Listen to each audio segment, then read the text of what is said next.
பிரேமானந்தா சரியாக 29 வருடங்களுக்கு முன்னாடி இரட்டை ஆயுள் தண்டனை கொடுக்கப்பட்ட ஒரு நபர் தான் பிரேமானந்தா. தன்னுடைய ஆசிரமத்தில் இருந்த பெண்களை பாலியல் ரீதியாக வன்புணர்வு செஞ்சார் அப்படிங்கிறதுக்காகவும், அதே மாதிரி ஒரு கொலை செய்தார் அப்படிங்கிறதுக்காகவும் அந்த இரட்டை ஆயுள் தண்டனை அப்படிங்கிறது வழங்கப்பட்டுச்சு. ஆகஸ்ட் மாதம் 20 1997 அந்த வழக்கின் தீர்ப்பு வந்தது. இந்த தீர்ப்பு வந்ததற்கு பிறகான காலங்களில் சரி, இந்த வழக்கு நடந்துக்கிட்டு இருந்த சமயத்துலேயும் சரி, பாதிக்கப்பட்ட பெண்கள்னு யாரெல்லாம் சொன்னாங்களோ அவங்களே இல்லை எங்களை இந்த மாதிரி எதிராக பேசுகிறதுக்கு ப்ரெஷர் கொடுத்தாங்கன்னு வீடியோலையே பேசியிருந்தாங்க. அந்த வீடியோஸ்லாம் கூட நம்மளால் பார்க்க முடியும். அது மட்டும் இல்லாமல் பிரேமானந்தா நிறைய நல்லது செய்த ஒரு சாமியாராக இருந்தார். ஆதரவற்ற குழந்தைகளுக்கு அடைக்கலம் கொடுத்து அவங்கள படிக்க வச்சார். நிறைய நன்மைகளை செய்தார். அவரை இப்படி தப்பாக ஃப்ரேம் பண்ணி அவரை இப்படி ஒரு தண்டனை கொடுத்துட்டாங்க அப்படிங்கிற மாதிரியும் சொல்கிறாங்க. ஸோ இதெல்லாம் வச்சு பார்க்கும்போது பிரேமானந்தா நல்லவரா கெட்டவரா, இன்றைக்கி அதை தான் நம்ம தேடி பார்க்கணும். Welcome to Big Bang Bogan. நான் உங்கள் போகன். இன்றைக்கி நாம் பார்க்க போகிறது பிரேமானந்தாவின் வாழ்க்கையும் வழக்கையும். வாங்க.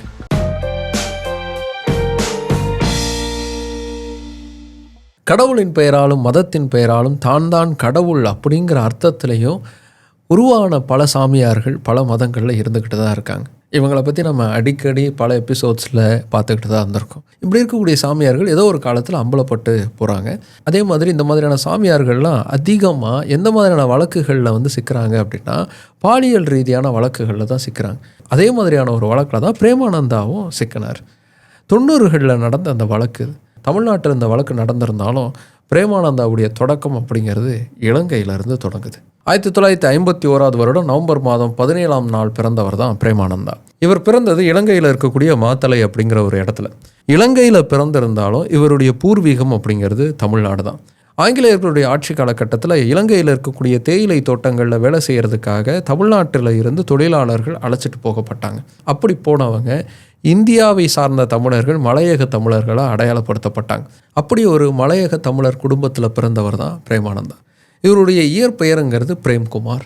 ஆனால் இவருடைய குடும்பத்தில் இவருடைய அப்பா அம்மா இவரை ரவி அப்படின்னு தான் அழைப்பாங்களாம். ஏன்னா இவர் சிரிச்சா அப்படி சூரியனை பார்க்குற மாதிரி இருக்குது அப்படிங்கிறதுனால இவரை ரவி அப்படின்னு சூரியனை குறிக்கக்கூடிய ஒரு சொல்லால் அழைச்சிருக்காங்க.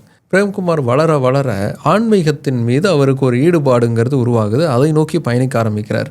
அவருடைய ஆன்மீக பாதையை தேர்ந்தெடுத்தது அவருடைய பெற்றோருக்கு பிடிக்காத ஒன்றா இருந்திருக்குன்னு சொல்கிறாங்க. ஆனால் அது அவருடைய விருப்பம், அந்த விருப்பத்தின் பேர்லேயே போகட்டும் அப்படின்னு விட்டுட்டாங்களாம். அப்படி ஆன்மீக பாதையை தேர்ந்தெடுத்தவர் ஆரம்பத்தில் சாய்பாபாவுடைய பாடல்களையும் சித்தாந்தங்களையும் சொல்லி தான் தன்னுடைய ஆன்மீக போதனைகளை தொடங்கியிருக்கார். அதனால் அவரை சாய்பாபா சாமின்னு தான் அழைப்பாங்களாம், இல்லைன்னா ரவிசாமி அப்படின்னு கூப்பிடுவாங்களாம். இதோட அவருக்கு இன்னொரு பேர் இருந்திருக்கு, குட்டி சாய்பாபான்னு. ஏன்னா இவருடைய ஆரம்பகால ஹேர் ஸ்டைல்லாம் பார்த்தீங்கன்னா சத்ய சாய்பாபாவுடைய ஹேர் ஸ்டைல் மாதிரியே இருக்கும். அதனால் இவரை குட்டி சாய்பாபா அப்படின்னு சொல்லுவாங்களாம். வெறும் ஹேர் ஸ்டைலில் மட்டும் ஒற்றுமை இல்லை, பக்தர்களை தன்னை நோக்கி இழுப்பதற்கான வேலைகள்லையுமே நிறைய ஒற்றுமைகள் அப்படிங்கிறது 2 பேருக்கு நடுவில் இருந்துச்சு. இவரும் தன்னுடைய வாயிலிருந்து லிங்கத்தை எடுப்பார். அதுவும் ஒரு லிங்கம்னு இல்லாமல் ஒரே சமயத்தில் 2 இல்லை 3 லிங்கம்லாம் எடுத்துலாம் காமிச்சிருக்கார். அந்த லிங்கம் எடுக்கக்கூடிய வீடியோஸ்லாம் பார்த்தீங்கன்னா ரொம்ப பெயின்ஃபுல்லாக இருக்கும். பழைய வீடியோஸ் தான், ஆனால் அதில் அப்படியே பிளட்டோடு அந்த லிங்கத்தெலாம் எடுத்து அவர் தொடச்சி காட்டுறதெல்லாம் பார்க்க முடியும். இப்படி வாயிலிருந்து லிங்கம் வர வைக்கிறதோட மட்டும் இல்லாமல் காற்றுல கையை அசைச்சு அதில் இருந்து விபூதி வர வைக்கிறது, ருத்ராட்சத்தை வர வைக்கிறது, வாயிலிருந்து விபூதி வர வைக்கிறதுன்னு இப்படி ஏகப்பட்ட சித்து வேலைகளை செஞ்சு அது அதிசயம் அற்புதம்னு நம்ப வச்சார். இவர்கிட்ட ஏதோ ஒரு டிவைன் பவர் இருக்குது அப்படிங்கிற ஒரு ஃபீலிங்கில் இவரை சுற்றி பக்தர்கள் சூழ ஆரம்பித்தாங்க. அந்த பக்தர்களை கொண்டு 1972 முதல் முறையாக ஒரு ஆசிரமத்தை தன்னுடைய சொந்த ஊரில் அமைக்கிறாரு பிரேமானந்தா. அந்த ஆசிரமத்தில் ஒரு பள்ளிக்கூடத்தையும் தொடங்குறார். அந்த பள்ளிக்கூடத்தில் அப்பா அம்மாவை இழந்த ஆதரவற்ற குழந்தைகளுக்கு அடைக்கலம் கொடுத்து அவங்களுக்கான கல்வி செலவுகள் எல்லாத்தையும் பார்த்துக்கிறதுக்கான வேலையை அவர் தொடங்குறார். இது போக காடுகளை உருவாக்கக்கூடிய வேலைகளையும் அவர் செய்கிறார். இந்த சோஷியல் ஆக்டிவிட்டீஸும் அவர் சைடில் செஞ்சுக்கிட்டு இருக்காரு. அதே மாதிரி ஸ்பிரிச்சுவல் ஆக்டிவிட்டீஸும் அவர் சைடில் செஞ்சுக்கிட்டு இருக்காரு. இது எல்லாமே அவருக்கு உள்ளூரை தாண்டி உலகம் முழுக்க புகழை உருவாக்குது. வெளிநாட்டிலிருந்து அவருக்கு பக்தர்கள் வர ஆரம்பிக்கிறாங்க. அது மட்டும் இல்லாமல் இலங்கையிலையும் மற்ற இடங்கள்லேருந்து அவருக்கு பக்தர்கள் வர ஆரம்பிக்கிறாங்க. கொஞ்சம் கொஞ்சமாக அவருடைய ஆசிரமம் பெருசாக வளருது. அந்த சமயத்தில் தான் இலங்கையில் ஒரு பெரிய மாற்றம் அப்படிங்கிறது நடக்குது. இலங்கையில் இருக்கக்கூடிய தமிழர்களுக்கு எதிரான அடக்குமுறைகள் பெருசாக வெடிக்குது. கருப்பு ஜூலைன்னு வரலாற்றில் மறக்க முடியாத ஒரு நிகழ்வாக அந்த நிகழ்வு இருந்தது. தமிழர்களுக்கு எதிராக மிகப்பெரிய அளவுக்கான வன்முறை அங்கே கட்டவிழ்க்கப்பட்டுச்சு. 3000க்கும் அதிகமான தமிழர்கள் அங்கே கொலை செய்யப்பட்டாங்க. தமிழ் பெண்கள் அங்கே சூறையாடப்பட்டாங்க. அந்த சமயத்தில் தான் இலங்கையில் இருந்த பிரேமானந்தா அவர்களுடைய ஆசிரமமும் சூறையாடப்பட்டுச்சு. அந்த ஆசிரமத்தை இழந்ததுக்கு அப்புறமா அங்கே இருப்பது சேஃபாக இருக்காதுன்னு சொல்லி அவரும் ஆசிரமத்துடைய நிர்வாகிகள் அது தாண்டி ஆசிரமத்தில் இருந்த ஆதரவற்ற குழந்தைகளோட தமிழ்நாட்டுக்கு கிளம்பி வர்றாரு பிரேமானந்தா. திருச்சிக்கு வந்து தங்கின பிரேமானந்தா கொஞ்ச காலத்துக்கு அப்புறமா அங்கேயே ஒரு ஆசிரமத்தை தொடங்குறாரு. மெயின் திருச்சியிலேருந்து 18 கிலோமீட்டர் தொலைவில் அந்த ஆசிரமம் அமைஞ்சது. 1989 பூபாலகிருஷ்ணா அப்படிங்கிற பெயரில் அந்த ஆசிரமத்தை வந்து அவர் தொடங்குறார். இந்த ஆசிரமம் கொஞ்சம் கொஞ்சமாக இன்னும் பெருசாகுது. இலங்கையில் எப்படி அவர் அந்த ஆசிரம செட்டப் வச்சுருந்தாரோ அதே மாதிரி தான் இந்த ஆசிரமம் இருந்துச்சு. ஆசிரமத்துக்குள்ளேயே ஒரு பள்ளிக்கூடம், அந்த பள்ளிக்கூடத்தில் ஆதரவற்ற குழந்தைகளுக்கான எல்லா கல்வியும் கொடுக்கப்பட்டுச்சு. அதோட மற்ற சோஷியல் ஆக்டிவிட்டீஸும் செஞ்சுக்கிட்டு இருந்தாங்க.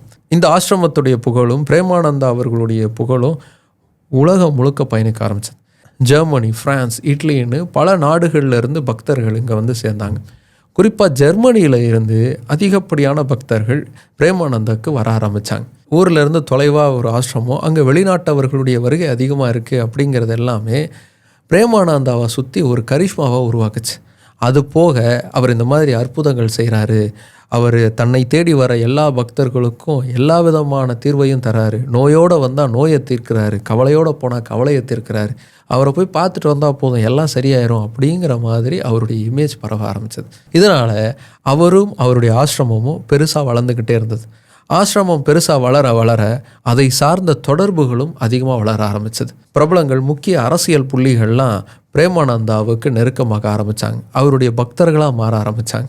அஇஅதிமுகவுடைய பொதுச் செயலாளராகவும் தமிழ்நாட்டுடைய முதலமைச்சராகவும் இருந்த செல்வி ஜெயலலிதா அவர்களுடைய சகோதரி போல இருந்த திருமதி சசிகலா அவர்கள் பிரேமானந்தாவுக்கு ரொம்ப நெருக்கமானவங்களாக இருந்திருக்காங்க. சசிகலா மட்டும் இல்லாமல் அவருடைய குடும்பத்தில் இருந்த பல பேர் வந்து பிரேமானந்தாவுடைய பக்தர்களாக இருந்திருக்காங்க அப்படின்னு சொல்கிறாங்க. அவங்க எல்லாருமே வெளிப்படையாகவும் பிரேமானந்தா பக்தர்களாக இருந்திருக்காங்க.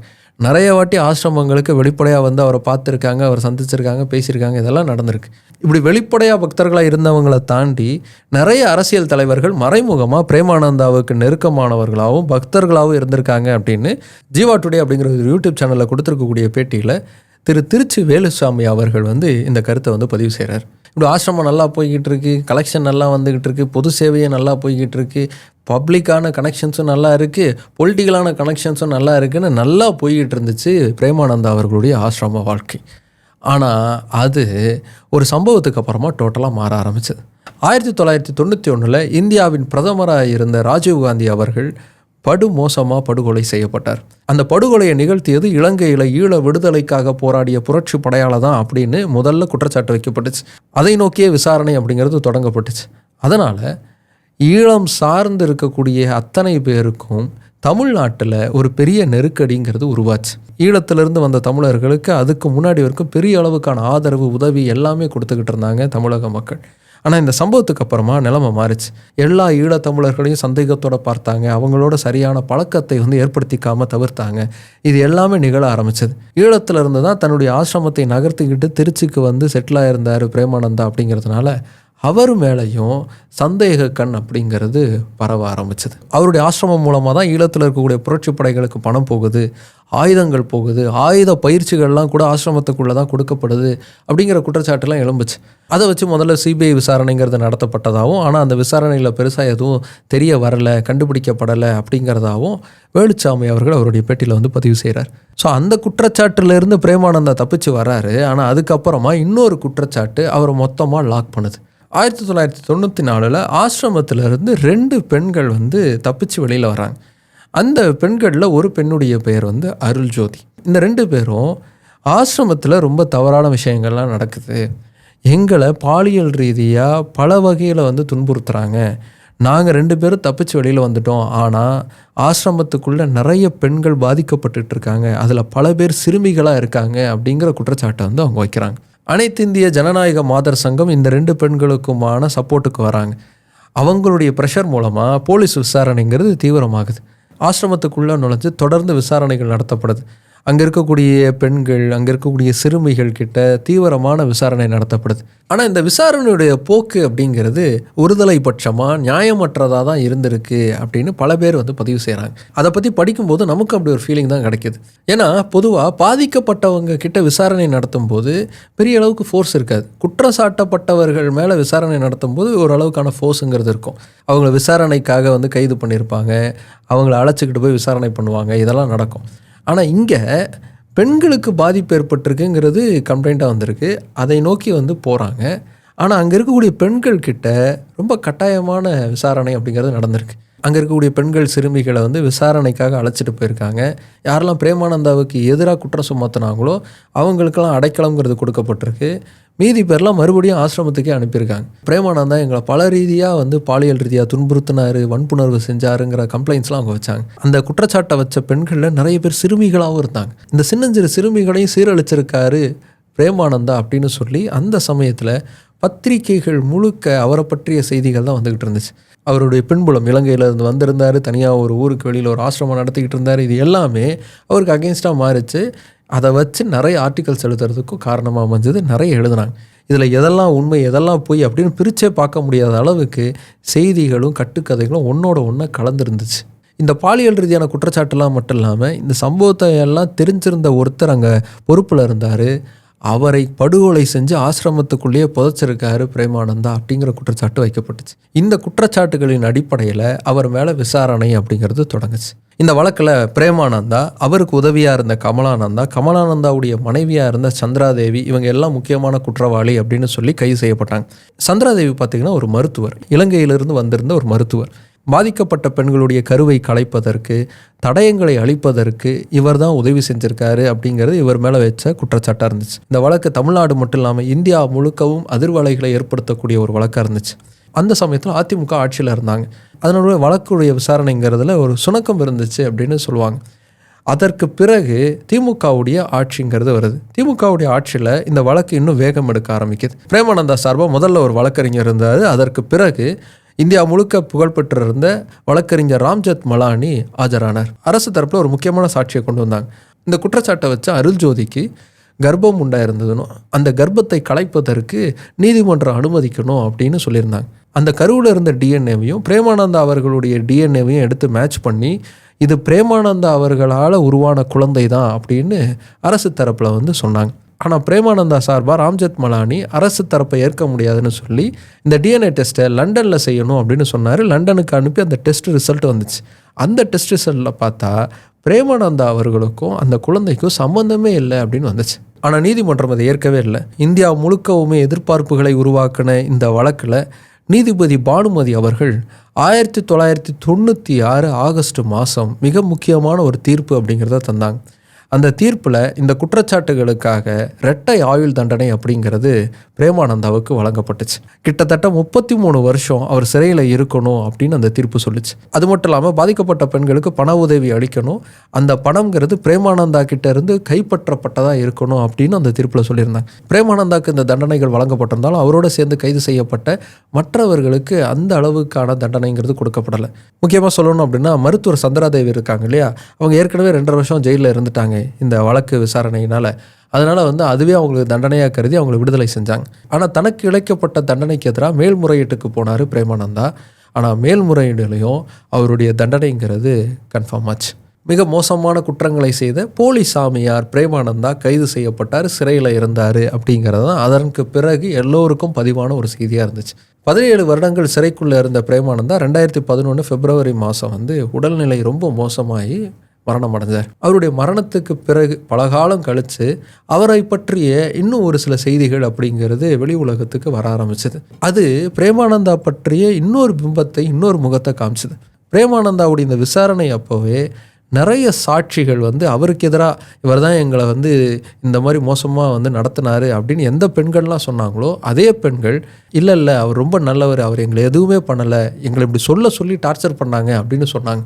காவல்துறை விசாரணைக்காக பெண்களை அழைச்சிக்கிட்டு போனாங்க அப்படின்னு நம்ம பார்த்தோம் இல்லையா, அப்படி அழைச்சிக்கிட்டு போய் அவங்களுக்கு ரொம்பவே டார்ச்சர் பண்ணாங்கன்னோ, அவங்களுடைய ஆடையெல்லாம் அவிழ்த்துட்டு ரொம்ப மோசமாக நடத்தினாங்க, பிரேமானந்தாவுக்கு எதிராக நீங்கள் இப்படி ஒரு கம்ப்ளைண்ட்லாம் பண்ணலை அப்படின்னா விளைவுகள் இன்னும் ரொம்ப மோசமாக இருக்கும் அப்படின்னு ரொம்ப டார்ச்சர் பண்ணாங்க. அந்த டார்ச்சர்னால தான் நாங்கள் இப்படிலாம் வந்து சொன்னோம் அப்படின்னு சொன்னாங்க. இப்படி கேஸ் நடந்துக்கிட்டு இருந்தப்போ மட்டும் இல்லாமல் அதற்கு பிறகான நாட்கள்லேயுமே இந்த மாதிரி பல பதிவுகள் வந்து வந்துச்சு. பிரேமானந்தாவை சிறையில் போய் சந்திச்சுட்டு வழியில் வந்து பெண்கள் பேட்டி கொடுத்ததெல்லாம் இருக்குது. அது மட்டும் இல்லாமல் இந்த பெண்களுக்கு மறுபடியும் ஆசிரமத்தில் தங்குவதற்கான எல்லா இடவசதிகளையும் செஞ்சு தர சொல்லி பிரேமானந்தா உத்தரவு கொடுத்ததாகவும் சொல்லுவாங்க. அவர் சிறையில் இருந்தப்போவும் அவருடைய ஆசிரமம் தொடர்ந்து செயல்பட்டுச்சு. இன்னும் சொல்லப்போனால் இன்னும் பெருசாகவே வளர்ந்துச்சு. அதிக பக்தர்கள் வந்தாங்க, இன்னும் அதிகமான ஆக்டிவிட்டீஸ்லாம் அவங்க ஈடுபட்டாங்க. பல நாடுகளில் ஆசிரமங்கள், உலகம் முழுவதும் பக்தர்கள் என்று இருந்த பிரேமானந்தா கைது செய்யப்பட்ட பிறகு அவருடைய ஆசிரமம் மூடப்பட்டு விடும் என்றுதான் எல்லாரும் நினைத்தார்கள். ஆனால் இன்றைக்கும் அவருடைய ஆசிரமம் இயங்கிக் கொண்டுதான் இருக்கிறது. 15 வருடங்களுக்கு முன்னாடி நடந்தது என்ன அப்படிங்கிற விஜய் டிவியில் வந்த ஒரு நிகழ்ச்சியில் நேரடியாக அப்படி செயல்பட்டுக்கிட்டு இருந்த அந்த ஆசிரமத்துக்குள்ளே போய் அங்கே என்ன இருக்குது, இப்போது என்னெல்லாம் நடந்துக்கிட்டு இருக்கு அப்படிங்கிற எல்லா விஷயத்தையும் பதிவு பண்ணாங்க. பிரேமானந்தா அவர்களையும் பேட்டி எடுத்தாங்க. அதே மாதிரி சந்திராதேவ அவர்களும் பேட்டி எடுத்தாங்க. அந்த நிகழ்ச்சியில் பார்த்திங்கன்னா இது எல்லாமே சூழ்ச்சி தான், எங்களுக்கு எதிராக நடந்த சூழ்ச்சியில் தான் இது எல்லாமே நடந்துச்சு அப்படின்னு சொல்லி அவங்க பதிவு செய்கிறத நம்மளால் பார்க்க முடியும். திரு வேலுச்சாமி அவர்கள் கூட அவருடைய பேட்டியில் பிரேமானந்தாவுக்கு எதிராக அது ஒரு ஜோடிக்கப்பட்ட வழக்கு தான், அவர் அப்படிப்பட்டவர் கிடையாது அப்படின்னு பேசியிருப்பார். அந்த சமயத்தில் அதை பற்றி பேசுனீங்களாங்கிற கேள்வி கேட்கப்பட்டப்போ எனக்கு தெரிந்தவர்கள் என்னை கேட்டவர்களுக்கு நான் பதில் சொன்னேன். ஆனால் அதை தாண்டி அதிகமாக பேச முடியல, இந்த விஷயத்தை இன்னும் அதிகமாக என்னால் பேச முடியாது அப்படிங்கிறதையும் சொல்லியிருப்பார். ஸோ இதெல்லாம் வச்சு பார்க்கும்போது பிரேமானந்தா அவர்களை ஏதோ ஒரு காரணத்துக்காக யாரோ ஒருத்தங்க இந்த வழக்கில் சிக்க வச்சுருக்காங்க. இப்படி ஒரு வழக்கை உருவாக்கி அதன் மூலமாக அவரை ஒட்டுமொத்தமாக காலி செய்கிறதுக்கான எல்லா வேலையும் அவங்க பார்த்துருக்காங்க அப்படின்னு புரிஞ்சுக்க முடியுது.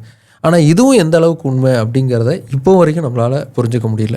அவரை பற்றிய செய்திகள் வந்தப்போ எதெல்லாம் உண்மை எதெல்லாம் கதைன்னு தெரிஞ்சுக்க முடியாமல் நிறைய கட்டுரைகள் வந்துச்சு அப்படின்னு நம்ம பார்த்தோம்ல, அதே மாதிரி தான் இப்போவும் அவருடைய மரணத்துக்கு பிறகும் பிரேமானந்தா அப்படிங்கிற அவருடைய வாழ்க்கைங்கிறது ஒரு புதிராக தான் இருக்குது. இப்போ ரீசெண்ட் அப்டேட் என்ன அப்படின்னா, பிரேமானந்தா அவர்களுடைய அறக்கட்டளைக்கு சொந்தமான சொத்துக்களை வந்து பறிமுதல் பண்ணணும் அப்படின்னு மத்திய அரசு சார்பாக வந்து நடவடிக்கை எடுத்திருக்காங்க. ஏன்னா அவங்க வரி ஏய்ப்பு பண்ணியிருக்காங்க அப்படின்னு. அதுக்கு தடை விதிக்கணும்னு சொல்லி அறக்கட்டளை சார்பாக நீதிமன்றத்துக்கு வந்திருந்தாங்க. ஆனால் நீதிமன்றம் அப்படி ஒரு தடை விதிக்க முடியாதுன்னு மறுத்துட்டாங்க. இதை நேரடியாக சட்ட ரீதியாக வந்து நீங்கள் சந்திங்க அப்படிங்கிற மாதிரி சொல்லிட்டாங்க. ஆனால் அதன் பிறகு என்ன அப்டேட் நடந்திருக்கு அப்படிங்கிறதே தெரிஞ்சுக்க முடியல. திருச்சியில் ஒரு 300 ஏக்கர் அளவுக்கான ஒரு நிலப்பரப்புங்கிறது இந்த அறக்கட்டளைக்கு சொந்தமாக இருக்குது. அந்த நிலத்தை சார்ந்து கூட எங்களை சுற்றி இந்த மாதிரியான ஒரு சூழ்ச்சி வேலை நடந்துச்சு அப்படின்னு கூட பிரேமானந்தா அவர் உயிரோடு இருந்த போய் பதிவு செஞ்சுருக்கார். ஸோ இதுதான் பிரேமானந்தா அவர்களுடைய வாழ்க்கை. தனக்குள்ளே இருந்தே லிங்கத்தை வர வைக்க முடியும், காற்றுல இருந்து விபூதியை வர வைக்க முடியுங்கிற மாதிரியான ஒரு மாயை தன்மையில் தன்னுடைய பயணத்தை தொடங்கினார் பிரேமானந்தா. அது அவரை புகழின் உயரத்துக்கே கொண்டு போச்சு. ஆனால் அதோடு சேர்த்து பல ஆபத்துகளும் அவருக்கு பரிசாக கிடச்சிது. அந்த ஆபத்துகள் தான் கடைசியில் அவரை பழி வாங்கி அவருடைய உயிரையும் பறிக்கிறதுக்கு காரணமாக அமைஞ்சிருக்கு. மதத்தின் அடிப்படையில் மக்களை ஏமாற்றுபவர்களுடைய முடிவுங்கிறது இறுதியில் ஏதோ ஒரு வகையில் இப்படி தான் வந்து நிற்குது அப்படிங்கிறது தான் இந்த மாதிரியான நபர்கள் பற்றின வரலாறில் நம்ம தொடர்ந்து பார்த்துக்கிட்டு இருக்கோம். அது ரஷ்யாவில் இருக்கக்கூடிய ராஸ்புட்டினாக இருந்தாலும் சரி, இல்லை நம்ம ஊரில் இருக்கக்கூடிய பிரேமானந்தாவாக இருந்தாலும் சரி, இதுதான் நிதர்சனம். ஒவ்வொருத்தருக்கும் ஒவ்வொரு விதமான மத நம்பிக்கைங்கிறது இருக்கலாம். மதத்தை புரிஞ்சுக்கோங்க, ஆனால் மதத்தின் பின்னாடி மதம் பிடித்து அலையாதீங்க. அதே மாதிரி மதத்தை வைத்து சம்பாதிப்பவர்களையும் பின்தொடராதீங்க. கடவுளை நேரடியாக பார்த்து வணங்க ஆரம்பிங்க. எல்லாமே அமைதியாக நல்லதாக நமக்கும் நடக்கும், உலகத்துக்கும் நடக்கும். அடுத்து இன்னொரு இன்ட்ரெஸ்டிங்கான கண்டென்ட்டோட உங்களை வந்து பார்க்குறேன்.